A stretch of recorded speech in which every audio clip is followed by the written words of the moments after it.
Est-ce que c'est vraiment possible de ne pas utiliser de smartphone en 2025? On a rassemblé plusieurs types de dumb phones pour justement y regarder. On a premièrement le Nokia 3210 qui est le successeur spirituel au 3310, donc une version mise à jour avec notamment le support de la 4G.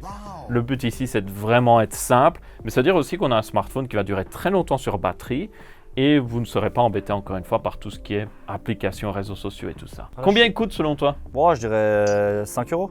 Non, il coûte quand même 80 euros. Mais là où c'est embêtant, c'est qu'on a certaines applications qu'on utilise au quotidien qui sont du coup indisponibles sur les dumb phones. Si on regardait un dumb phone plus haut de gamme, donc là on a évidemment le Lite Phone 2 qui est censé être justement la solution aux gens qui veulent un dumb phone, mais qui a toujours plus de fonctionnalités. Notamment, tu auras le GPS.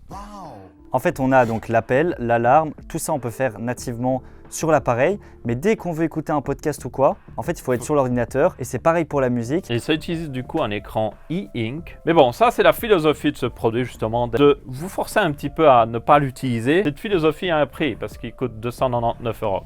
Ça fait quand même très cher pour un téléphone qui a pas grand chose, quoi. La seule chose qui est dumb pour moi, c'est pas le téléphone, c'est vous si vous l'achetez. Vous êtes vraiment un gros yankee.